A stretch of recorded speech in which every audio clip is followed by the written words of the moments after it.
Yuk, apa sih itu hair sprung? Yuk disimak videonya. Penyakit ini menyerang sekitar 1 dari 5.000 orang dan lebih sering terjadi pada anak laki-laki dibandingkan anak perempuan. Sekitar 20% kasus terjadi dalam keluarga, jadi mungkin disebabkan oleh faktor genetik. Jadi, penyakit hair sprung adalah kelainan kongenital yang ditandai dengan tidak adanya persyarafan pada usus besar. Nah, teman-teman, supaya lebih jelas, ikut aku bahas lebih jauh yuk mengenai penyakit hair sprung. Disimak baik-baik ya videonya. Penyakit hair sprung terjadi ketika bayi lahir dengan usus yang tidak bisa mengeluarkan tinja dari tubuhnya. Hal ini terjadi karena sebagian usus kehilangan sel saraf yang disebut sebagai sel ganglion yang membuat usus tidak dapat bekerja normal. Saat bayi tumbuh, sel ganglion bermigrasi ke usus kecil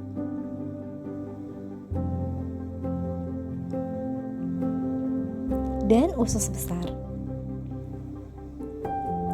Sel ganglion ini memicu serangkaian kontraksi dan ekspansi yang disebut sebagai peristaltik, yang membantu memindahkan makanan melalui usus. Namun, pada penyakit hair sprung, sel ganglion tidak bermigrasi sepenuhnya meninggalkan area tanpa sel ganglion yang disebut sebagai area aganglionik. Hal ini mempunyai dua efek, yakni yang pertama, area ganglionik dan saluran anus tidak dapat berelaksasi. Ini berarti bahwa mereka jauh lebih kuat dari yang seharusnya dan menciptakan tekanan yang besar. Dan yang kedua, gerak peristaltik di area yang sehat tidak dapat mengatasi tekanan untuk mengeluarkan tinja dari tubuh. Biasanya, penyakit ini hanya menyerang bagian ujung bawah usus besar. Namun, dalam kasus yang jarang terjadi, penyakit ini dapat mempengaruhi seluruh usus besar atau dalam kasus ekstrim bahkan usus kecil. Setelah bayi lahir, tinja mulai menumpuk dan perut mungkin menjadi sangat besar. Usus besar merespon dengan menjadi bengkak dan nyeri yang disebut sebagai colitis. Nah, sekarang sudah tahu kan mengenai penyakit hair sprung? Yuk, mari kita simak video selanjutnya. Nurse, bagaimana cara mengenali tanda dan gejala penyakit hair sprung pada anak dan bayi baru lahir? Baik Ibu, mari saya jelaskan. Gejala pada bayi baru lahir biasanya ditandai dengan perut kembung.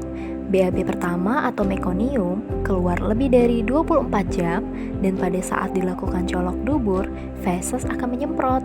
Lalu bayi mengalami muntah bilious atau muntah berwarna hijau. Selanjutnya, gejala pada anak-anak yang biasanya ditandai dengan BAB tidak lancar, biasanya 3-7 hari sekali. Kemudian, anak mengalami malnutrisi atau kekurangan gizi dan menyebabkan anak mengalami gagal tumbuh. Jika Anda mendapatkan bayi Anda dan anak Anda memiliki gejala-gejala tersebut, segeralah periksakan ke dokter ya. Kenali gejala hair sprung sejak dini, sehingga bisa dilakukan tata laksana secara dini juga. Oh, jadi seperti itu nurse gejalanya. Lalu apa yang harus dilakukan jika ada bayi atau anak yang memiliki gejala tersebut? Cepat segera ditangani ya Bu. Penata laksanaan penyakit hair sprung pada bayi dan anak-anak yang pertama itu adalah dekompresi. Dekompresi ini dilakukan bila terdapat perut kembung dan muntah berwarna kehijauan dengan memasang orogastric tube atau OGT, kemudian nasogastric tube dan pipa rektum, serta dilakukan irigasi feses dengan menggunakan cairan infus NaCl 0,9%. Lalu perbaiki kondisi umum.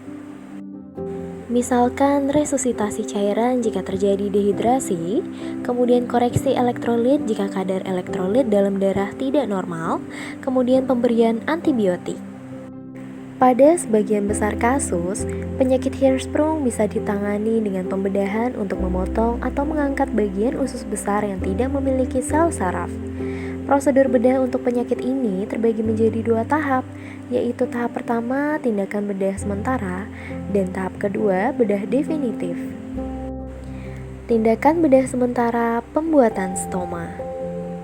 Tindakan bedah sementara terdiri dari tindakan emergensi dan efektif. Tindakan emergensi dilakukan jika dekompresi rektum tidak berhasil. Sementara itu, tindakan bedah sementara efektif akan dilakukan bila tindakan dekompresi berhasil sekaligus untuk mempersiapkan tindakan bedah definitif. Tindakan bedah definitif. Tindakan bedah definitif dapat dikerjakan dengan atau tanpa melalui tindakan bedah sementara. Tindakan bedah definitif yang dikerjakan tanpa bedah sementara dilakukan pada penderita yang berhasil didekompresi dengan menggunakan pipa rektum dengan penilaian kaliber kolon normal. Irigasi rektum reguler selama waktu tertentu dapat mengembalikan kaliber kolon yang distensi dan hipertrofi ke kaliber yang normal, sehingga dapat menghindari tindakan pembuatan stoma dan pasien mempunyai kesempatan mendapatkan operasi satu tahap. Lalu ada nggak sih nurse pencegahannya? Pencegahan penyakit Hirschsprung dapat dilakukan dengan menghindari penggunaan obat-obatan tertentu selama kehamilan, seperti mycophenolate, kemudian statin misalnya simvastatin dan atorvastatin, serta ibuprofen yang diduga dapat mengganggu migrasi sel saraf enterik.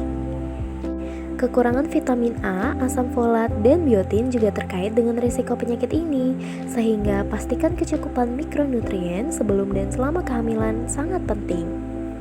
Untuk mencegah cacat bawaan seperti konsumsi multivitamin, penggunaan obat dengan bijaksana dan menjaga berat badan yang sehat juga dapat membantu menurunkan resiko Hirschsprung. Selain itu, calon ibu harus menghindari alkohol, narkoba, dan berkonsultasi dengan dokter saat merencanakan kehamilan. Terima kasih nurse, sekarang saya sudah tahu banyak tentang penyakit Hirschsprung.